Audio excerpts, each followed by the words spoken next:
Hello my sweet peaches, and welcome to another new video. In today's video I'm going to be working on building a little autumnal kitchen. Perfect timing for spooky season coming up ahead, so let's just jump right into this build.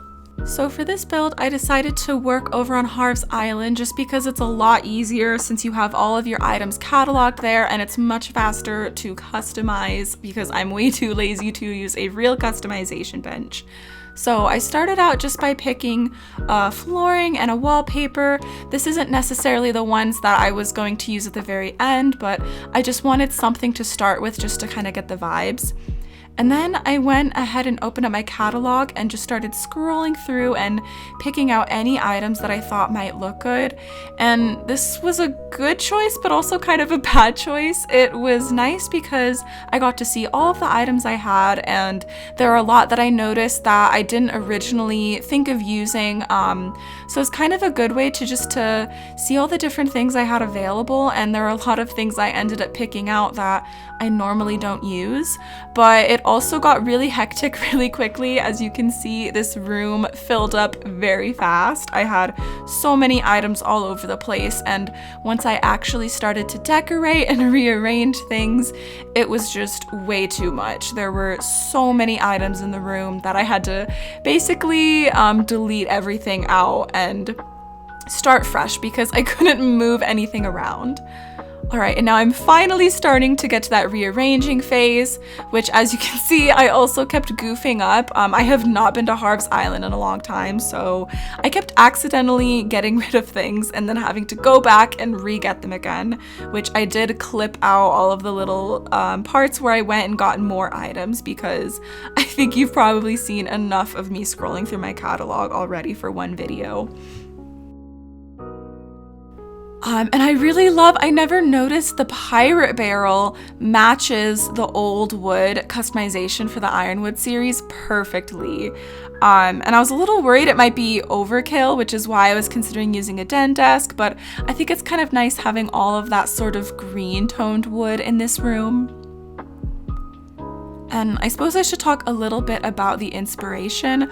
As I've maybe mentioned, I'm working on a new island right now called Maple Glen, and it's supposed to be what I'm calling gnome core. It's basically just very like fairy tale vibes, very, something you would read in like a children's novel. And I kind of think of it as being very medieval. So I wanted it to have no electricity. So for this kitchen, there's basically no appliances that are going to use regular electricity.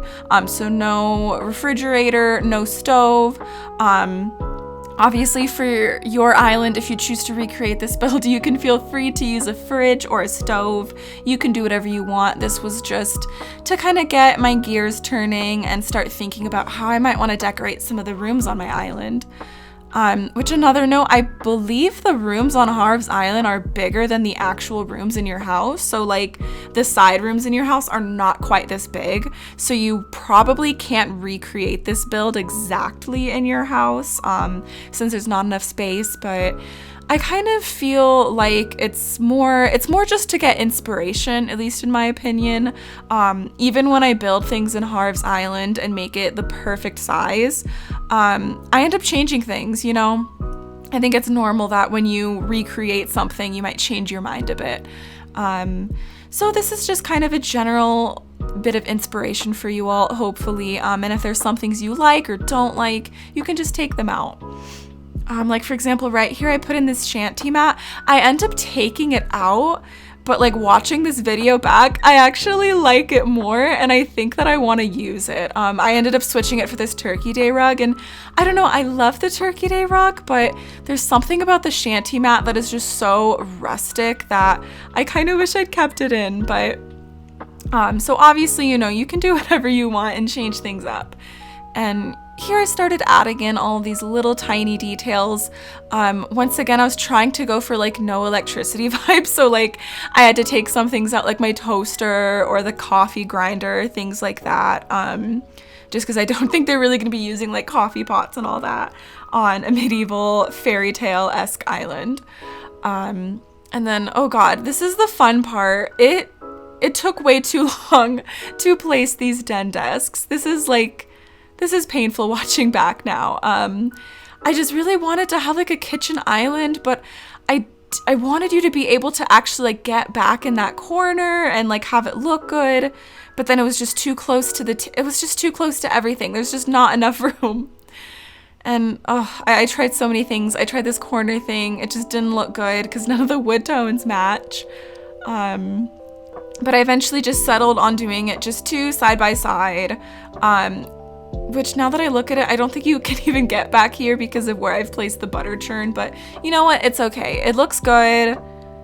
It's fine. It's okay. It's okay if my builds aren't functional in the end. I just wanted it to look good. And then here I am continuing to add more little details, lots of little plants. I love that you can put items on top of that antique wardrobe. I wish more things could have plants on top of them. I wish we could put things on top of the wooden bookshelves. It makes me sad that they're only a half tile wide, so you can't actually put things on them. And I decided to use the same pattern on that cutting board as I did on one of those cushions, just because there's a lot of different colors and things going on in this kitchen, which is good, but you know, that's fine. But it's also nice to have a bit of continuity, so I wanted to make sure I had some repeating colors and patterns, just because there's so many different wood tones going on, which I think works here, but it can also easily start to look a little bit too cluttered. And I added these little puppies. I kind of was thinking of them being like little hunting dogs because I feel like that's something that you would have in a very medieval type house. And at first I put this little cockroach up there to kind of watch everything, but I moved him down to the barrel. I don't know. I thought it was a cute little detail. And I love putting books on top of the shelves in a kitchen because it makes me think of like little cookbooks. And here I am just adding in the last few touches. These are just little extra things I put in. As I mentioned before, this room I think is slightly too large if you want to recreate it in your own house. So you might take some of these things out, like you might decide not to have a clay furnace and the brick oven. You might just want one. You might get rid of the island that I painstakingly built. You can kind of just pick and choose which areas of this kitchen you like the best if you want to recreate it, which I am totally okay if you want to recreate this on your own autumnal islands. This is part of why I want to do more interior builds like this, is because I know a lot of people do struggle with doing interiors, and I always get so sad when I go to a dream island and it's so pretty, but then none of the interiors are decorated. So you can feel free to use this as inspiration so that your interiors are beautifully decorated whenever you update your dream address or when you have friends over or for whatever purpose. And at this point, I'm just adding in lots of little wall items. I like to make my rooms very cluttered. I'm not a minimalist person, as you can maybe tell. So I just added in all sorts of like paintings. I added in some yellowy flowers to kind of match that autumnal vibe. I put in the floral swags. It kind of makes me think of dried herbs hanging up. I wish they were actual herbs instead of just the flowers. It would be so cute. And now I'm just taking a final look at the room, and then I decided to change the flooring. I think did I just stick with the same wallpaper? I guess I'm about to find out. But yeah, I changed it to this brick flooring just because there's so much wood. And here you are. This is the final room.